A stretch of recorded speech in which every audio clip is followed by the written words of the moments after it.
नमस्कार दोस्तों, स्वागत है आपका आपके अपने YouTube channel RBSC online classes में। अपन बात कर रहे थे क्लास 10 की मैथ के बारे में। तो अपनी जो एक्सरसाइज चल रही थी 3.5, जिसमें हमने इसके दो भाग कर लिए थे। आज अपन इसका करेंगे तीसरा और अंतिम भाग, जिसमें अपन बात करेंगे इसका जो लास्ट चौथा सवाल है उसके बारे में। बहुत महत्वपूर्ण सवाल है, क्योंकि इसके अंदर अपने को सवाल से पहले समीकरण बनाना है और समीकरण को फिर बाद में अपने को हल करना है। तो इसके पहले वीडियो में हमने बात की थी कि वज्र गुणन विधि को कैसे सॉल्व किया जाता है, उसके तरीके को सीखा था। तो अगर आपने वो वाला भाग नहीं देखा है तो जरूर देखिएगा, क्योंकि बिल्कुल बेसिक से कॉन्सेप्ट वहीं से क्लियर होंगे आपके। तो आइएगा बात करते हैं चौथे का पहला सवाल क्या है। पहले चौथे सवाल को पढ़ते हैं, फिर अपन करेंगे इसको सवालों को हल। तो दिया हुआ है निम्न समस्याओं में रेखिक समीकरणों के युग्म बनाइए।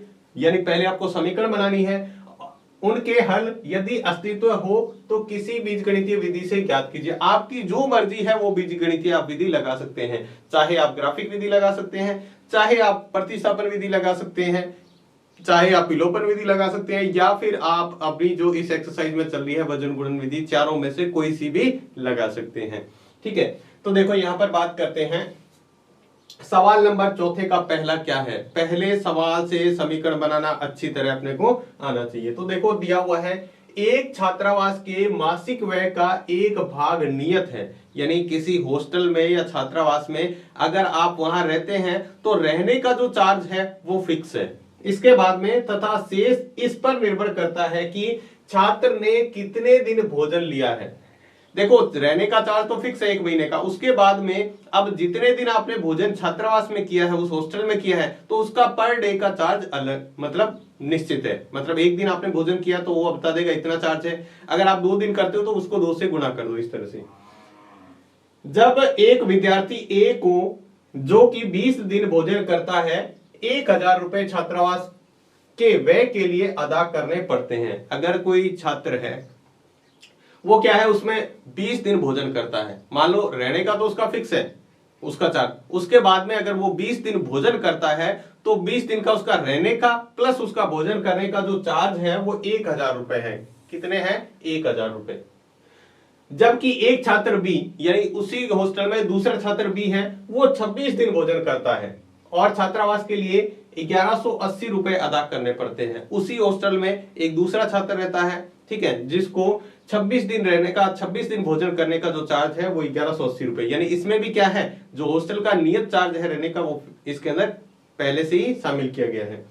नियत व्यय और प्रतिदिन भोजन का मूल्य ज्ञात कीजिए। यानी आपका निश्चित कितना व्यय उसका है, यानी निश्चित किराया कितना है, प्लस पर डे भोजन का किराया भोजन का मूल्य कितना है वो आपको बताना है। तो देखो किस तरह से हल करेंगे। तो देखो सबसे पहले माना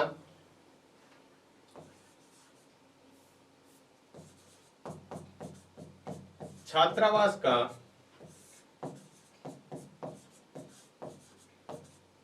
जो छात्रावास का नियत जो व्यय है यानी मासिक जो व्यय है वो है, मासिक व्यय कह दो या नियत व्यय, वो हमने मान लिया x रुपए, और प्रतिदिन भोजन का मूल्य यानी एक दिन का हमने मान लिया y रुपए। ये भी रुपए है, ठीक है, और ये भी रुपए है। यानी उसको वहां रहने का फिक्स जो चार्ज है, जितने दिन 1 महीने का वो चार्ज है वो है x रुपए, और वो एक दिन भोजन करता है तो y रुपए उसको देना पड़ता है। आइए बात करते हैं अब प्रश्न अनुसार।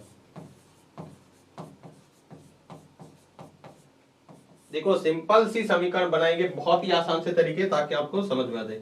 पहली शर्त की बात करेंगे यहाँ पर। पहली शर्त में वो क्या कह रहा है, पहली शर्त में उसे कहा है कि यदि वो एक छात्र ए है, ठीक है, छात्र ए के लिए बात करें तो पहली शर्त में छात्र ए कितने दिन रुकता है, 20 दिन भोजन करता है। तो देखो 20 दिन के लिए पहले उसे x रुपए तो देने पड़ेंगे, ये तो उसका रहने का किराया होगा x 1 महीने का, प्लस अब भोजन का है y रुपए तो एक दिन का है।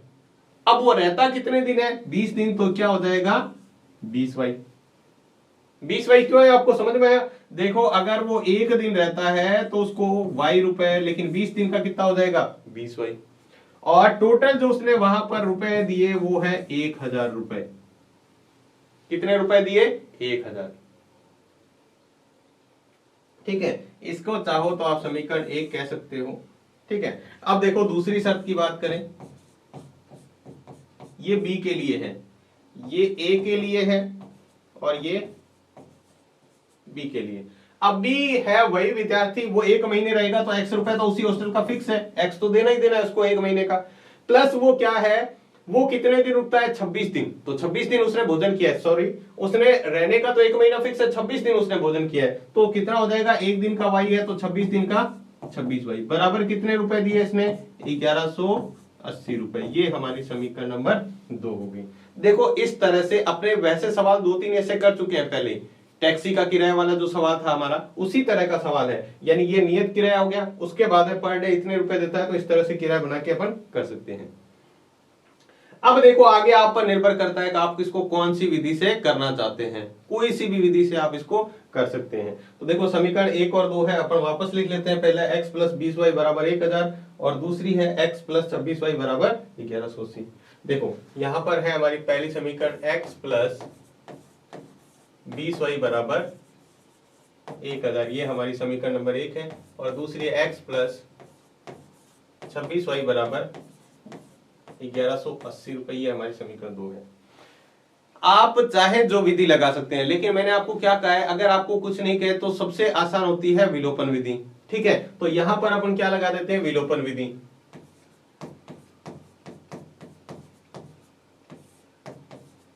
आप वैसे तो आपको जो सरल लगे ना वो विधि लगा दो, आप जरूरी नहीं है मैं विलोपन लगा रहा हूं तो आप विलोपन लगाओ, आंसर में कोई फर्क नहीं पड़ेगा। विलोपन में देखो x एक जैसा है ना, सारा x के साथ बराबर है, यहां पर भी एक संख्या है यानी 1 1 है, तो अपन क्या करेंगे, लेकिन चिन्ह एक जैसा है तो क्या करेंगे, समीकरण 1 में से समीकरण 2 घटाने पर,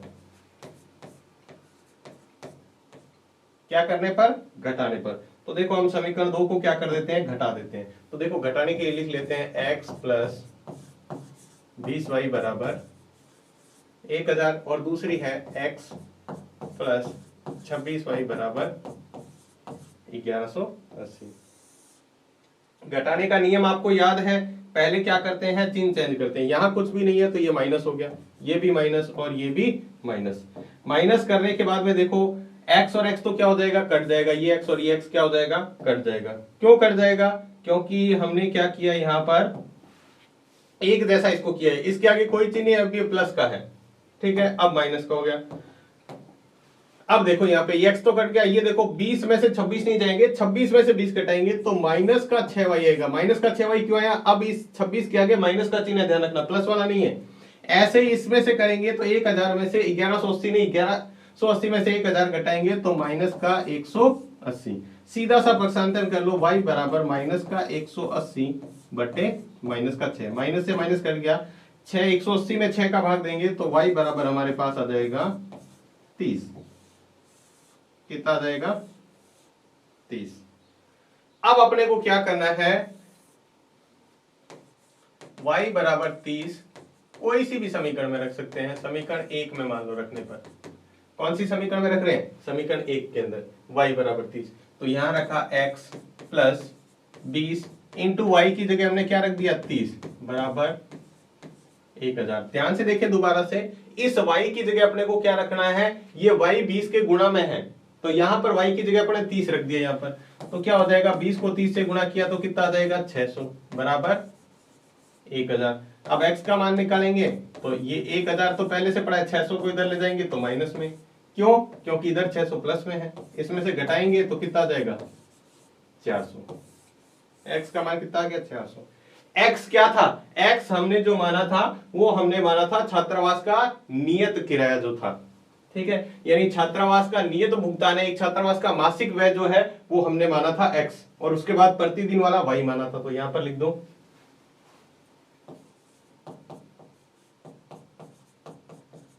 छात्रावास का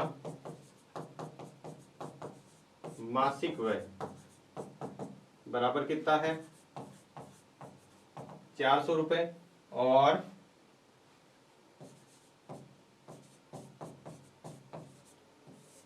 प्रतिदिन भोजन का मूल्य कितने हैं, प्रतिदिन भोजन का मूल्य जो y का मान निकाला था 30, तो ये क्या आ जाएगा, 30 रुपए इसका आंसर आ जाएगा। तो लास्ट में आप इस तरह से लिखें। आप यहां पर कोई सी भी विधि लगा सकते हैं, प्रतिस्थापन लगा सकते हैं, वज्र गुणन विधि भी लगा सकते हैं। तो ये आपको समझ में आ गया। बात करते हैं, आप चाहें तो इसका स्क्रीनशॉट ले लें, पहले इसके ले लें। यहां हमने छात्रावास का मासिक किराया नियत किराया माना है, फिर इसको हमने क्या किया है, विलोपन विधि से हल किया इसको। ठीक है, आइए चलते हैं दूसरे सवाल की तरफ। इसका दूसरा सवाल देखो, अंश और हर वाला अपन सवाल कर चुके हैं, और अंश और हर वाले सारे सवाल है वो एक ही तरीके के होते हैं। वो अपन देखते हैं किस तरीका है, अगर पीछे वाला आपने नहीं देखा है तो। एक भिन्न 1/3 हो जाती है। 1/3 कब हो जाती है, जब उसके अंश में एक घटाया जाए, उसके अंश में से एक घटा दें तो वो 1/3 हो जाती है, पहली शर्त। ठीक है, दूसरी शर्त है वह 1/4 हो जाती है। 1/4 कब हो जाएगी, जब उसके हर में 8 जोड़ दिया जाए। तो भिन्न ज्ञात करो। तो ऐसा सवाल में क्या करना है, माना भिन्न का अंश, अंश हमने मान लिया x और उसका माना हर y, तो भिन्न क्या हो जाएगी, x/y। अगर उसका अंश ये है,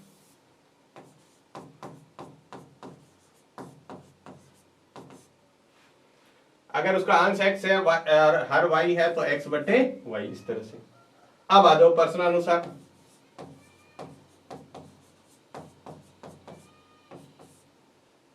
प्रश्नानुसार जो शर्त पहली है उसकी बात करते हैं। शर्त पहली में वो कह रहा है अंश 1/3 हो जाती है। कब हो जाती है 1/3, यानी उसका उत्तर 1/3 आ जाएगा। लेकिन कब, जब आपको अंश के अंदर और ये हर है, किसमें से क्या करना है, अंश में एक घटाना है। तो अंश कौन सा है, ऊपर वाला भाग कहलाता है अंश, जो हमने माना है अंश, उसमें से एक घटा दो।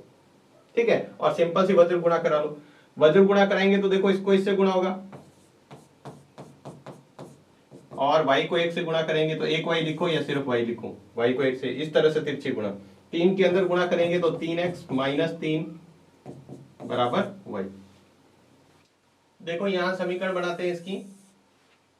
देखो 3x का 3x लिख दिया मैंने। अब ध्यान देंगे, y को इधर लेके आना है, क्योंकि y इधर होता है हमेशा, तो y को इधर लाएंगे तो y इधर प्लस का है, इधर आएगा तो माइनस का। तो ये हमने क्या किया, माइनस का y।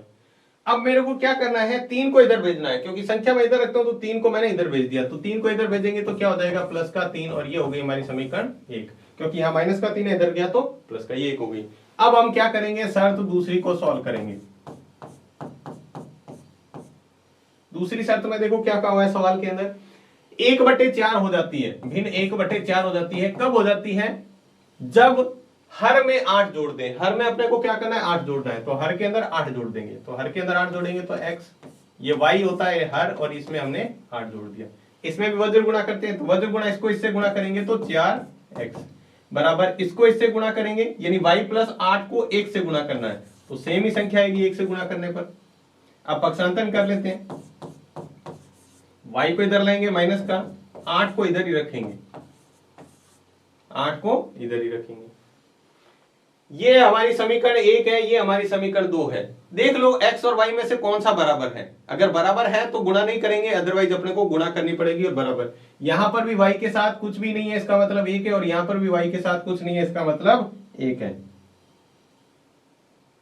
ठीक है, तो अब देखो अपन बात करें तो अपन क्या करेंगे,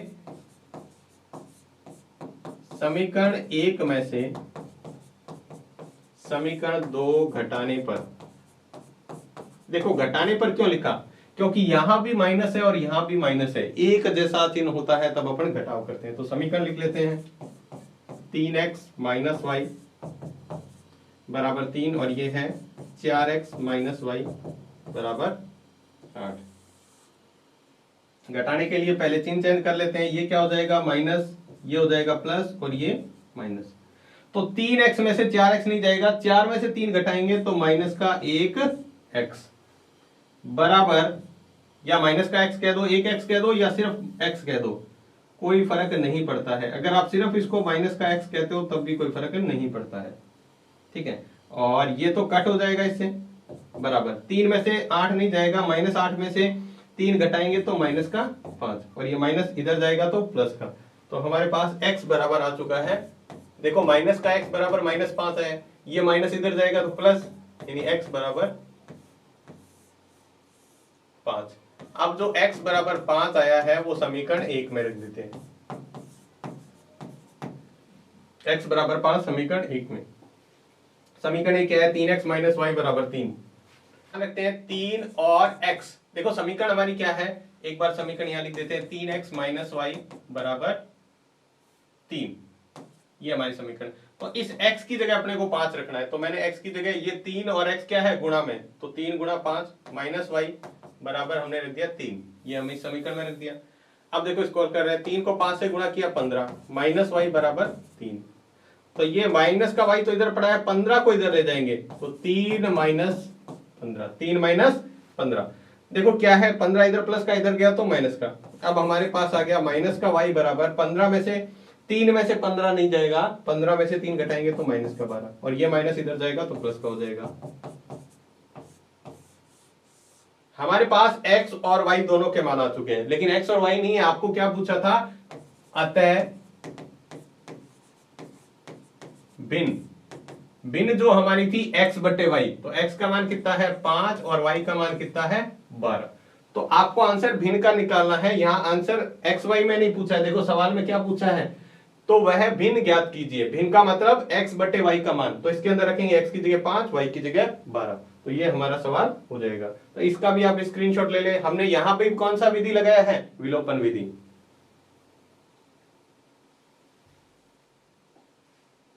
इसका भी स्क्रीनशॉट ले लीजिएगा।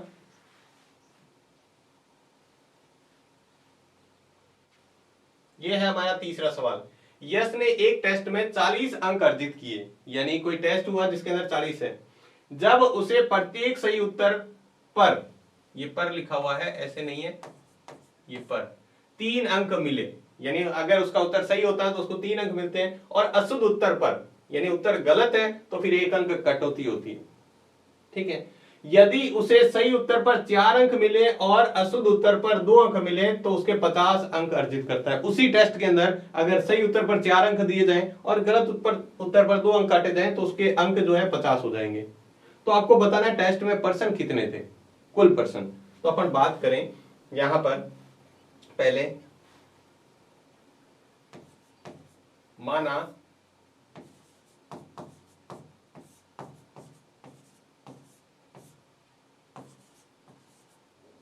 सही उत्तरों की या प्रश्नों की संख्या,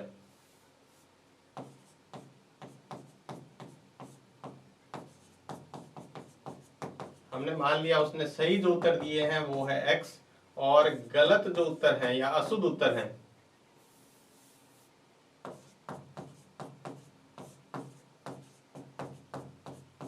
गलत उत्तरों की संख्या है वो हमने y मान लिया। अब प्रश्नानुसार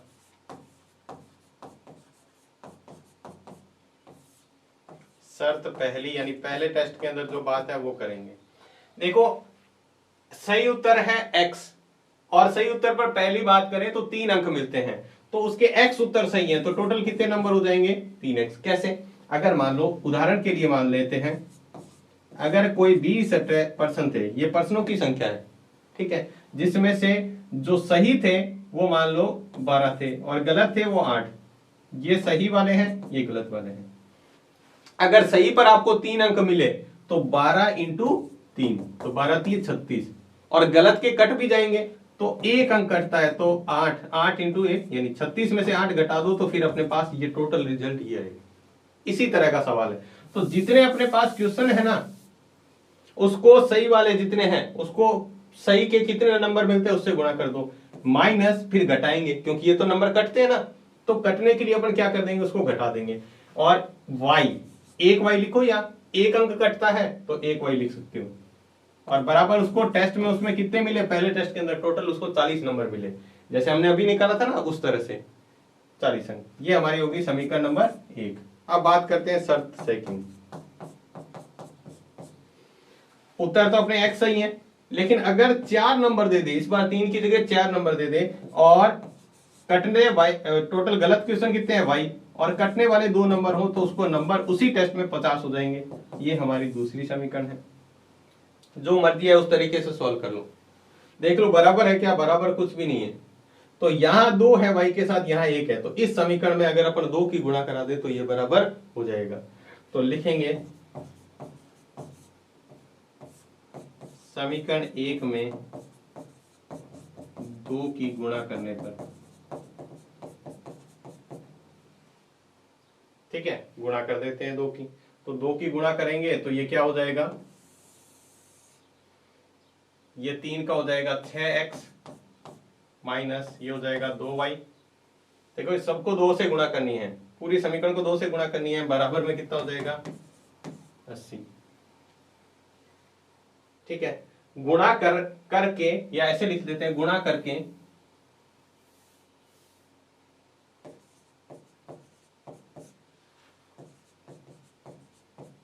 इसमें से समीकरण 2 घटाने पर, घटाएंगे क्यों, क्योंकि y के आगे एक जैसा चिन्ह है इसलिए घटा देंगे, और हमारी 2 नंबर समीकरण इसके नीचे रख के सीधा घटा दो। थोड़ा सा दोबारा से देखिए मैंने क्या किया है। पहले हमने समीकरण 1 को 2 से गुणा करी, क्यों कराई, क्योंकि y का मान बराबर हो जाए, y का मान क्या हो जाए बराबर, तो हमने y का मान बराबर कर लिया। फिर हमने कहा जो आएगा, जो समीकरण नहीं बनेगी उसमें से हम 2 समीकरण को घटा देंगे। समीकरण 2 को, ये हमारी दूसरी समीकरण है 4x माइनस 2y बराबर 50, इसको घटा रहे, घटाने के लिए चिन्ह चेंज करेंगे, ये माइनस का, ये प्लस का, ये माइनस का। तो 6x में से 4x ये तो कट जाएगा, 6x में से 4x जाएगा तो 2x, वो भी किसका, प्लस का, क्योंकि 6 बड़ा है, इसके आगे चिन्ह प्लस है, और बराबर 80 में से 50 सीधा घट रहा है तो कितना आ जाएगा 30, और x बराबर कितना आ जाएगा 30/2, यानी कितना आ जाएगा 30 में 2 का भाग देंगे तो 15। x बराबर आ गया हमारे पास 15। अब x बराबर 15 चाहे समीकरण 1 में रख लो, चाहे 2 में रख लो, चाहे 3 कोई से में रख लो, x बराबर 15 समीकरण 1 में रखने पर, समीकरण 1 में रखते हैं x की जगह 15, तो ये 3 है, ऐसे कैसे लिखा, इनटू 15। 15 कहां से आया, ये x का मान 15 है, माइनस का y बराबर 40, बराबर कितना आया 40। अब अपन गुणा कर लेते हैं, तो देखो 15 को 3 से गुणा करेंगे तो कितना हो जाएगा 45 माइनस y बराबर 40, पक्षांतरण कर लो, माइनस y बराबर 40, 45 इधर आएगा तो माइनस का 45, क्योंकि इधर प्लस का है। अब माइनस y बराबर 45, 40 में से 45 नहीं जाएगा, 45 में से जैसे ही 40 घटाएंगे माइनस का 5 आएगा, क्योंकि बड़ी संख्या ये, और दोनों माइनस इधर जाएगा तो क्या हो जाएगा प्लस, यानी दोनों माइनस माइनस क्या हो जाएगा प्लस, x और y दोनों के मान आ गए। तो सवाल में हमें क्या पूछा था, ये तो देखो x का जो मान आया ये तो है सही परसेंट, क्योंकि x हमने क्या माना था, सही उत्तरों की संख्या, इतने उत्तर तो 15 तो सही वाले उत्तर हैं, और गलत वाले y माने थे, y वाले क्या है गलत वाले। तो कुल प्रश्नों की संख्या,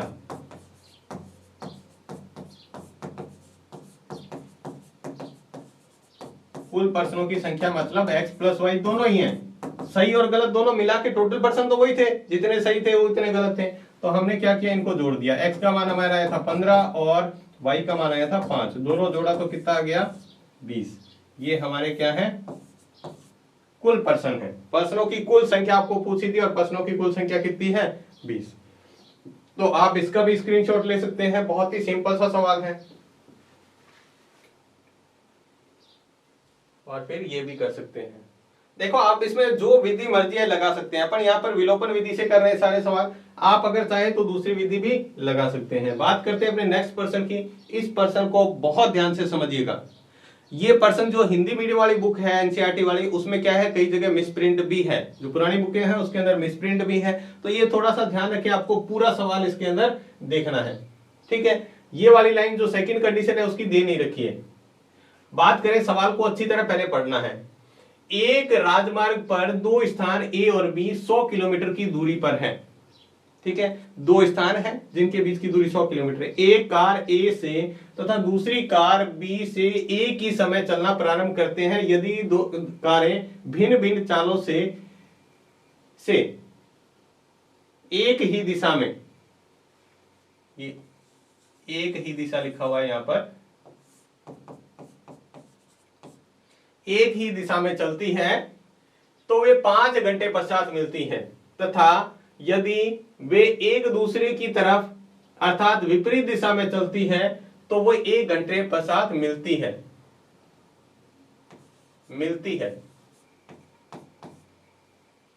ठीक है, ये क्या लिखा हुआ है, मिलती है।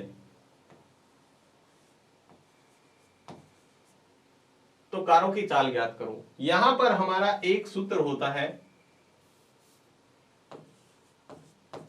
दूरी बराबर चाल इंटू समय। आपने 9th क्लास में पढ़ा होगा, अगर नहीं पढ़ा है तो एक बार इस सूत्र को आप ऐसे ध्यान रखो। दूरी बराबर होता है चाल बटे, दूरी मतलब कितनी दूरी तय की है, चाल का मतलब क्या होता है, किस स्पीड से, और समय बराबर तो समय होता ही है। ठीक है, तो बात करते हैं, पहले इसको समझते हैं। देखो पहली कंडीशन के लिए हमने क्या किया है, यहां पर एक पॉइंट ए ले लिया और दूसरा हमने पॉइंट बी ले लिया। ये पॉइंट ए है, ये बी है। ठीक है, अब देखो यहां पर पहले अपन माना जो लिख लेते हैं। देखो जो माना है, माना दो स्थान है, दो कारें हैं। माना पहली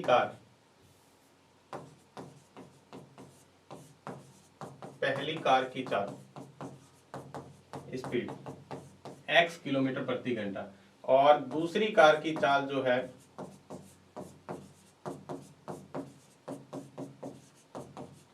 वो हमने मान लिया y।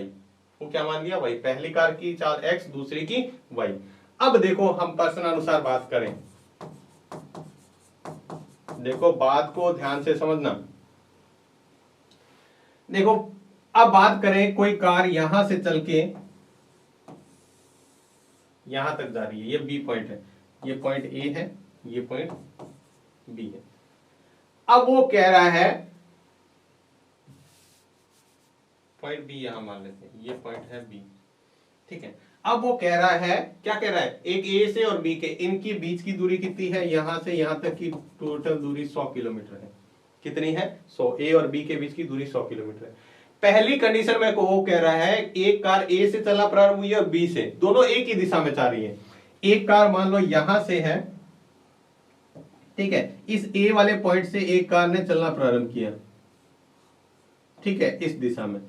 उससे आगे यहां पर इससे भी क्या है, बी ने चलना प्रारंभ किया, यहां से एक ही दिशा में ये बी वाली कार ने चलना प्रारंभ किया, इधर गए। अब बात करते हैं, बी वाली कार चलते चलते चलते यहां तक पहुंच गई, ठीक है, और ए वाली कार भी अब क्या है, यहां तक आ चुकी है, दोनों यहां आके मिल गए। पहले वाली कार पहुंची ए वाली, यहां पर ए भी मिल गया और बी भी आके मिल गई, ठीक है, दोनों कार वहां पहुंच चुकी है। तो जो ए की दूरी है, यहां देखें, कार ए द्वारा तय दूरी, ए ने कितनी दूरी तय की, तो दूरी बराबर क्या होता है, चाल इंटू समय। तो पहले की चाल हमने क्या मानी है, पहले की x, ठीक है, और सवाल को दोबारा से पढ़े आगे, ठीक है। अब आगे यहां तक दोनों चाल की दिशा एक ही दिशा में चलती है और 5 घंटे पश्चात वो मिलती है। कितने घंटे पश्चात, 5 घंटे पश्चात। तो समय कितना हुआ, 5 घंटे। तो हमने क्या किया, इसको 5 से गुणा कर दिया, तो ये कितना आ गया, 5x। ये क्या आया है, पहली कार की दूरी आई है। इसी तरह हम कार बी की दूरी निकाल लेते हैं, जो बी से चलना प्रारंभ करिए। जो दूसरी कार है हम उसको कार बी कह देते हैं, जो बी बिंदु से चलना प्रारंभ की। इसके द्वारा तय दूरी कितनी होगी, इसकी स्पीड y है, ठीक है, और ये भी कितनी है, ये भी 5 घंटे ही चली है। तो ये इसने कितनी दूरी तय की, 5y। यहां से a ने जब यहां पहुंचा तो इसने दूरी तय की है वो 5x है, और b सिर्फ यहां से यहां तक गया तो इसने 5y दूरी तय की है। कितनी दूरी, 5y। अब एक बात मुझे बताओ, अगर कोई व्यक्ति, या दो बिंदु है, 3 बिंदु है यहां मान लो a है, ये b है और ये c है। अगर आपको कह दे यहां से यहां तक की दूरी 100 है, एक बार ये उसको छोड़ दो, एक बार इसको समझो, और ये 20 है, ये यहां की दूरी 20 है, टोटल 100 है, तो क्या आप ये वाली दूरी बता सकते हैं कि यहां से लेके यहां तक कितनी दूरी है? तो आप कह देंगे फटाक से, ये दूरी हो गई 80। कैसे, टोटल कितनी है, 100। तो 100 में से आपने क्या किया, उस 20 को घटा दिया। हाँ, तो बात यही यहां पर समझने की है कि अगर मैं चाहता हूं सर फर्स्ट के अंदर, अगर मैं ए द्वारा तय की गई दूरी यहां से यहां तक है टोटल दूरी, ठीक है, उसमें से बी द्वारा इतनी सी दूरी घटा दूं तो पीछे कौन सी बचेगी, ये वाली दूरी, यानी 5x माइनस 5y बराबर कितना आ जाएगा 100। कितना आएगा 100। ये दूरी ए ने जो तय की थी वो यहां से यहां तक चली गई और बी यहां से यहां तक गया है, बी यहां से यहां तक, ए यहां से गया है, तो टोटल ए की दूरी में से बी की दूरी घटा दें तो पीछे कितना बचेगा, ये वाला, यानी टोटल इतनी लंबाई में से ये लंबाई घटा दें तो इतनी रहेगी। तो ये हमारी पहली समीकरण। हालांकि इसमें से अपन चाहें तो 5 कॉमन ले सकते हैं, ये आ जाएगा x और ये आ जाएगा माइनस, दोनों में से 5 कॉमन ले लिया 100। अब अपन चाहें तो यहां पर इस तरह से कर सकते हैं x माइनस वाई, 5 को इधर भेजेंगे तो बटाओ किस में जाएगा, भाग में, और ये आ जाएगा x माइनस वाई, इसमें भाग देंगे 100 में 5 का तो कितना आ जाएगा 20। ये हमारी पहली समीकरण होगी, ये हमारी समीकरण पहली भी है। ये भी ध्यान रखना आपको लिखना है, ये चीजें समझ में तभी आएगा सवाल, नहीं तो नहीं आएगा। अब देखो दूसरी कंडीशन की बात करते हैं, तथा वे एक दूसरे की तरफ चलती है, एक ही दिशा में चलती है तो 1 घंटे पश्चात मिलती है। कितने घंटे पश्चात, 1 घंटे पश्चात। तो आज आगे बात करते हैं। अब वही दूरी तो वही है, देखो ये पॉइंट ए है,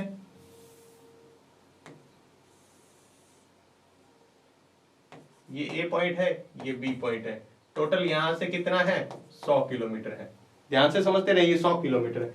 अब क्या है, ए वाली कार यहां से, इस कार ए ने इधर की तरफ चलना प्रारंभ किया और बी वाली इधर की तरफ, यानी ए की दिशा में, और वो क्या है, आते आते यहां से यहां तक पहुंची और तब तक ये यहां तक पहुंच गई। ए भी यहां आ गया, बी भी यहां आ गया, अब दोनों ही कार यहां पर है, ए भी है बी भी है, दोनों आकर मिल गए और ये 1 घंटे बाद मिले।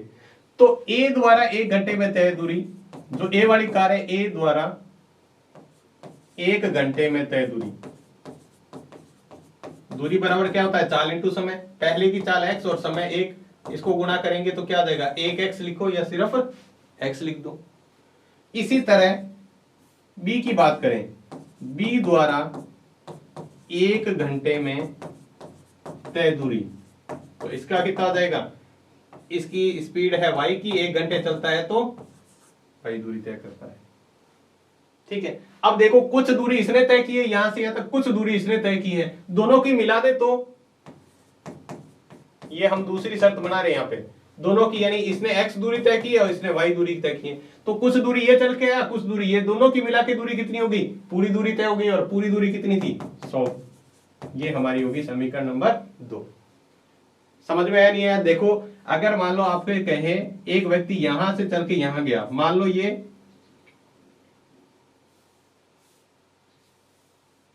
मान लो 70 किलोमीटर इधर चल गया और एक इधर चल के आया, ये 30 किलोमीटर, तो आपको कुल दूरी कितनी होगी, 70 इसने 30 इसने, तो टोटल दोनों की मिला के 100।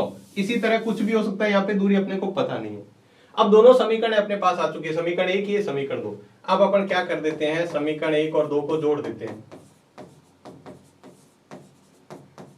वज्र गुणा विधि लगा रहे हैं, ध्यान रखना। जोड़ा क्यों, क्योंकि देखो यहां पर x प्लस का, ये y का माइनस का, ये y माइनस का, ये प्लस का, अलग अलग है। देखो x माइनस वाई बराबर 20 और ये है x प्लस वाई बराबर 100। y को हमने देखा तो y एक बराबर है, y देखो इसमें x भी बराबर है, y भी बराबर है, तो हमने देखा x का चिन्ह अलग अलग है, तो जोड़ने पर ये कट जाएगा, एक प्लस का एक माइनस का, तो ये आ जाएगा 2x बराबर, इसको जोड़ेंगे तो 120, जोड़ रहे हैं ध्यान रखना, तो x बराबर कितना आ जाएगा 120/2 और भाग देंगे तो कितना आ जाएगा 60। तो हमारे पास x का मान आ गया 60, यानी पहली कार की स्पीड हमारे पास आ गई 60 की। अब इस x का मान चाहे समीकरण 1 में रख दो चाहे 2 में रख दो, हम इसका मान समीकरण 1 में रख देते हैं, x बराबर 60 समीकरण 1 में रखने पर, समीकरण 1 में रखो तो समीकरण 1 क्या थी, x माइनस वाई बराबर 20, x की जगह 60 रख दो, तो 60 माइनस वाई बराबर 20, तो माइनस वाई बराबर कितना आ जाएगा 20 माइनस 60, इस 60 को इधर लाए तो माइनस वाई बराबर आ गया 20 में से 60 नहीं, 60 में से 20 घटाएंगे तो कितना आ जाएगा माइनस का 40। अब माइनस, ये माइनस इधर जाएगा तो प्लस का, या फिर माइनस माइनस का कैंसिल हो जाएगा और कितना आ जाएगा y का ये आ जाएगा। अब है पहली कार की चाल। पहली कार की चाल जो थी वो हमारा, इसका मान कितना है 60, तो 60 किलोमीटर प्रति घंटा। और दूसरी कार की जो चाल है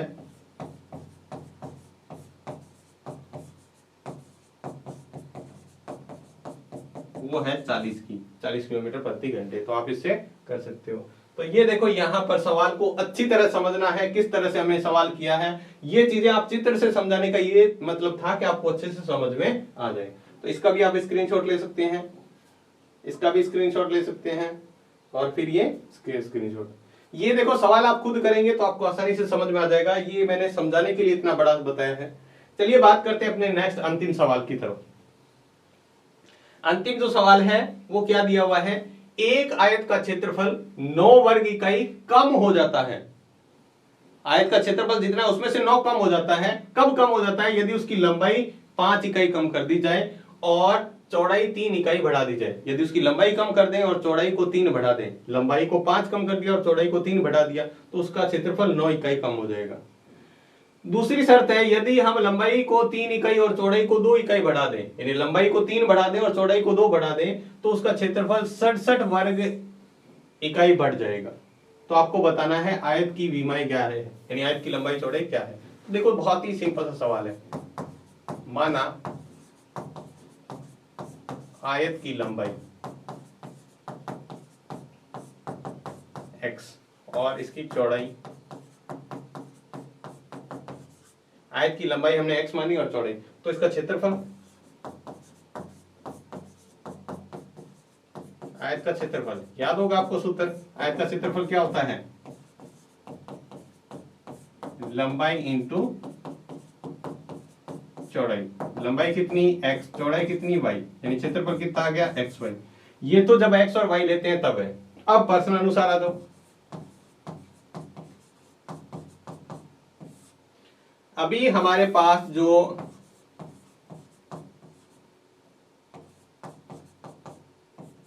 क्षेत्रफल आयत है, ठीक है, ये आयत है, इसकी लंबाई हमने x मान रखी है, चौड़ाई y मान रखी है।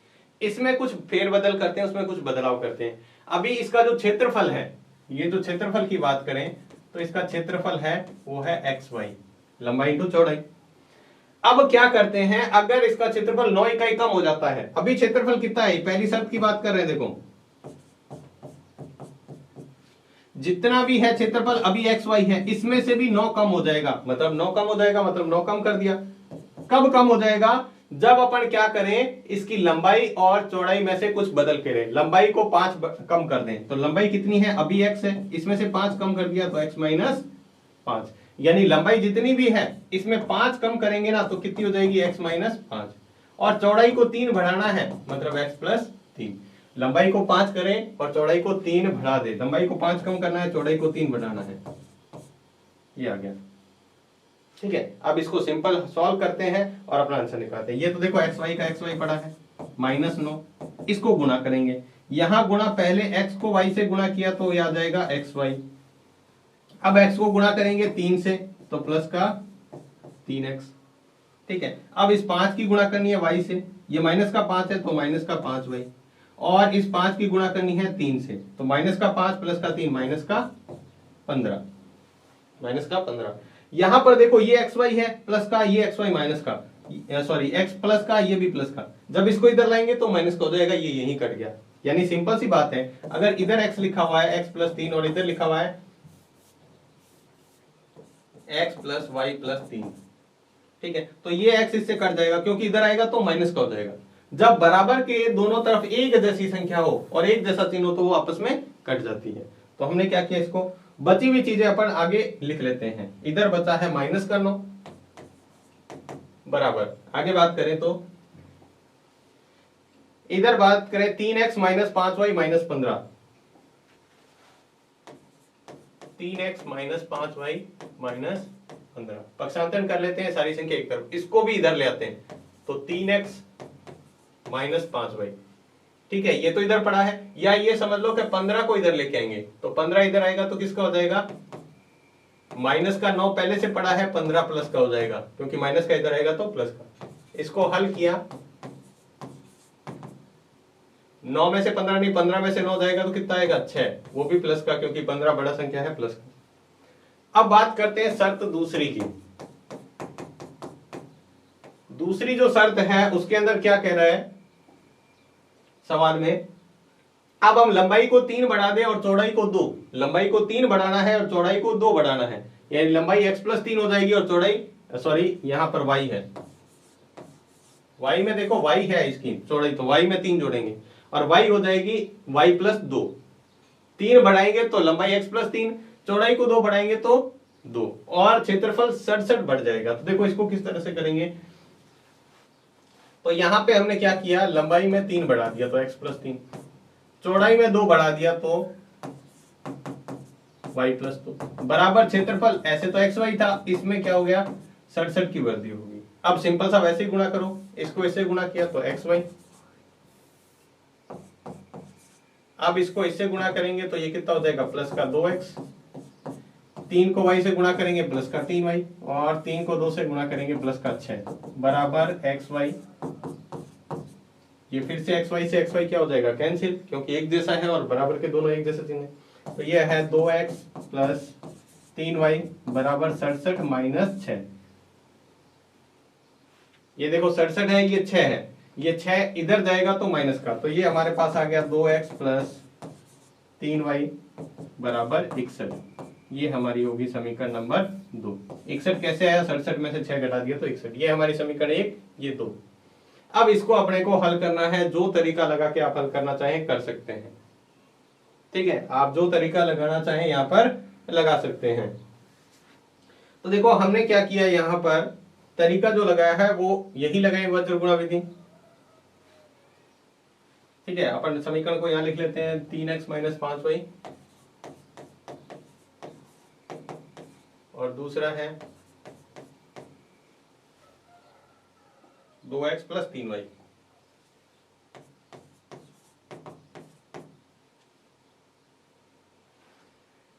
ठीक है, तो इसको बराबर करने के लिए आप चाहे तो x को बराबर कर लो, चाहे y को, दोनों में से एक को बराबर करना है। तो अपन क्या करते हैं, y को बराबर कर लेते हैं। तो y को यहां पर देखो 5 है और यहां पर 3 है, तो इसको इससे गुणा कर दो, इसको इससे, यानी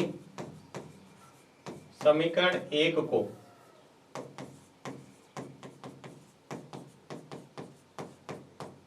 तीन से गुणा तथा समीकरण 2 को 5 से गुणा करने पर, किससे गुणा, 5 से गुणा करने पर। तो पहले इसको करते हैं 3 से गुणा, तो 3 तीय क्या हो जाएगा 9x प्लस 5 तीय क्या हो जाएगा 15y, सबको 3 से गुणा करना है, बराबर 6 को 3 से गुणा करेंगे, 6 तीय 18। समझ में आया, देखो 3 को 3 से गुणा करने पर 9, 3 को 5 से गुणा करने पर 15, 3 को 6 से गुणा कराने पर 18, और इसको करना है 5 से गुणा। तो 2 को 5 से गुणा किया 10, प्लस 3 को 5 से गुणा किया 15, बराबर 61 को 5 से गुणा करेंगे तो कितना आ जाएगा 305। ठीक है, अब ये हमारी, इसको कह दिया समीकरण नंबर 3 और समीकरण नंबर 4। अब क्या करते हैं, समीकरण 3 में से समीकरण 4 घटाने पर, 3 में से 4 घटाने पर, तो घटाते हैं तो वापस एक बार लिखो, चाहे उसी में ही कर लो। और दूसरी है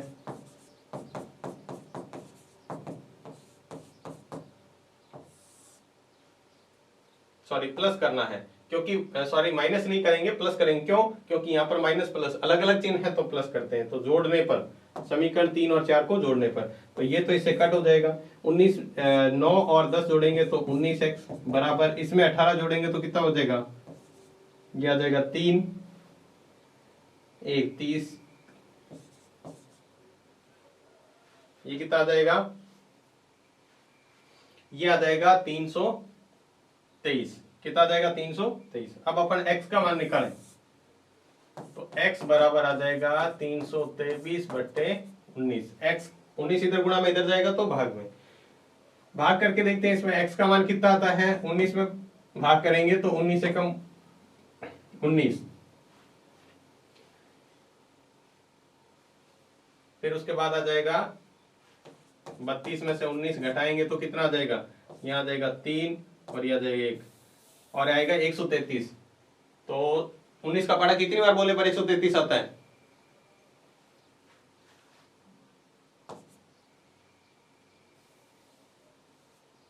19 साते होता है 133। तो पहले 1 और ये 7, तो x बराबर कितना आ गया 17। x बराबर 17 आ गया। अब x बराबर 17 समीकरण 1 में रख दो, समीकरण 1 2 3 किसी में ही रख दो। तो समीकरण 1 में रखने पर तो x की जगह 17, तो ये था 3 इंटू 17 माइनस 5y बराबर 6। 3 इंटू 17 माइनस 5y बराबर 6। तो यहां पर हमने कहा 17 3 कितने होते हैं 51 माइनस 5y बराबर 6। पक्षांतरण कर लो तो ये आ जाएगा माइनस का 5y बराबर 6 माइनस 51, क्योंकि 51 इधर जाएगा तो माइनस का, तो ये आ जाएगा। अब यहां देखो 51 में से 6 घटाएंगे तो कितना आ जाएगा 45 माइनस का, तो ये आ जाएगा माइनस का 5y। अगर y बराबर निकाले तो 45 बटे माइनस का 5, माइनस से माइनस किया 9, 45 का भाग देंगे 5 का भाग देंगे 45 में तो कितना आ जाएगा 9, 9 पंजे कितना होता है 45। तो ये y का मान आ गया। अब देखो हमारा सवाल क्या था, थोड़ा बड़ा सवाल है, इसको देखिएगा। आपको क्या ज्ञात करना था, लंबाई और चौड़ाई। जो x आया वो लंबाई और y आया चौड़ाई। तो ये आप चाहें तो इसका स्क्रीनशॉट ले लें, इसका भी स्क्रीनशॉट ले लें। आते हैं